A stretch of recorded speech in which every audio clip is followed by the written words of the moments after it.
Hello friends, स्वागत है आपका आपके अपने यूट्यूब चैनल में। और मैं संजना आज आपके साथ फिर से डिस्कस करूंगी हिस्ट्री ऑफ स्पेशल एजुकेशन। अभी तक हमने स्पेशल एजुकेशन में बात की थी कि दिव्यांगों के प्रति समाज में क्या दृष्टिकोण था, क्या रवैया था और कैसे धीरे धीरे इसमें परिवर्तन हुआ और शिक्षा की ओर ये ऐसे व्यक्ति अग्रसरित हुए। तो उसमें बहुत सारे विद्वान व्यक्तियों का उसमें योगदान रहा और कुछ विशेष संस्थाओं का भी योगदान रहा और कुछ मनोवैज्ञानिक विचारक भी थे जिन्होंने इसमें अपना योगदान दिया। और जैसे हिस्ट्री ऑफ स्पेशल एजुकेशन के जो विशेष शिक्षा के जो पिता हैं जीन मार्केटार्ड, इनके बारे में हमने जाना कैसे इन्होंने मानसिक बच्चों के प्रति विशेष सराहनीय कार्य किया। और अब हम जानेंगे कि भारत में विशेष शिक्षा का प्रारंभ किसने किया और जो भी स्थापित विद्यालय हैं और जो भी शिक्षा नीतियां हैं और जो एक्ट पास हुए, अब हम इस टॉपिक पर चर्चा करेंगे। तो अब ये हम आज बात करेंगे विशेष शैक्षिक संस्थाओं के बारे में। तो पहले है 1826 में उत्तर भारत में विशेष शिक्षा का प्रारंभ राजा कालीशंकर कुशाल ने बनारस में दृष्टि अक्षम विद्यालय की स्थापना करके की। इन्होंने विशेष शिक्षा का प्रारंभ किया 1826 में। कालीशंकर कुशाल ने इन्होंने दृष्टि अक्षम विद्यालय की स्थापना की।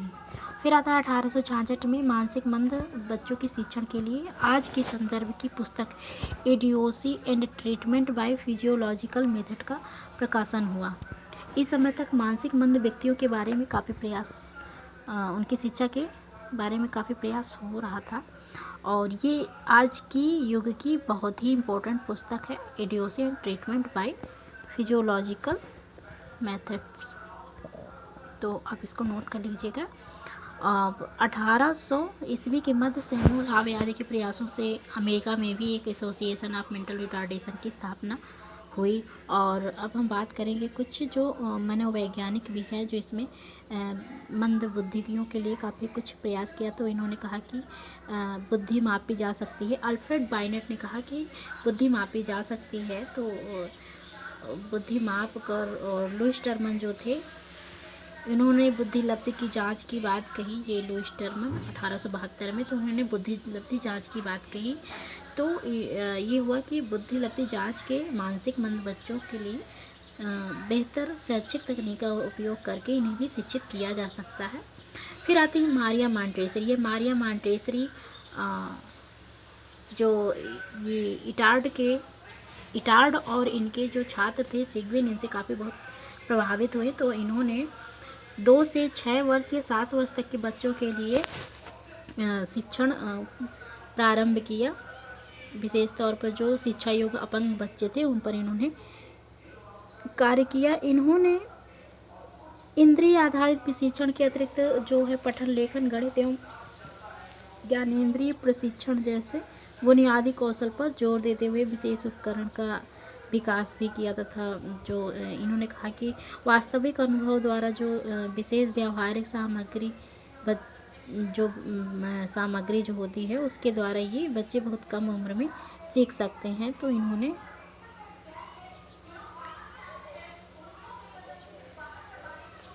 फिर आती है 1870 में फॉरिटार्स एक्ट नामक शिक्षा नीति। यह फॉरिटार्स एक्ट स्टार्ट में तो कुछ खास नहीं कर पाए। 1880 में जब ये पुनः दोहराए गए तो इसमें क्या हुआ कि इसका परिणाम बहुत अच्छा रहा। और कुछ ही समय बाद इसमें भी थोड़ी सी दिक्कतें आने लगी कि जो विकलांग विद्यालय आने में असुविधा होने लगी और जो खराब शिक्षण परिणाम आते थे, क्योंकि ये बेहतर तरीके से सीख नहीं पाते थे, क्योंकि इनके लिए विशेष तकनीकों की आवश्यकता होती थी। तो बाद में काफ़ी ख़राब परिणाम आए। लेकिन इससे क्या हुआ कि ब्रिटेन के लोग विकलांगों की शिक्षा के प्रति जागरूक हो गए। और फिर आता है कि हमारे भारत में 1882 में मुंबई श्रवण बाधित व्यक्तियों के लिए मुंबई में पहला औपचारिक विद्यालय खोला गया। 1885 से 1886 में रॉयल कमीशन एक्ट आया।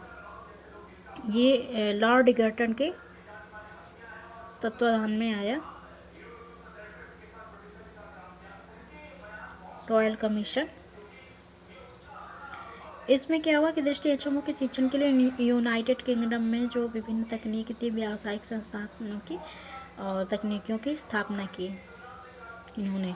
और 1885 में ही लंदन में पहला मानसिक परीक्षण केंद्र भी स्थापित हुआ। 1887 में एनी शार्प ने भारत में प्रथम दृष्टि अक्षम विद्यालय की स्थापना अमृतसर में की। 1887 में इन्होंने की। और 1903 में इसी को देहरादून में स्थापित किया गया sharp memorial school for the blind के नाम से। पहले यह था दृष्टि अक्षम विद्यालय, बाद में हो गया sharp memorial school for the blind. ये एनी शार्प के नाम से बाद में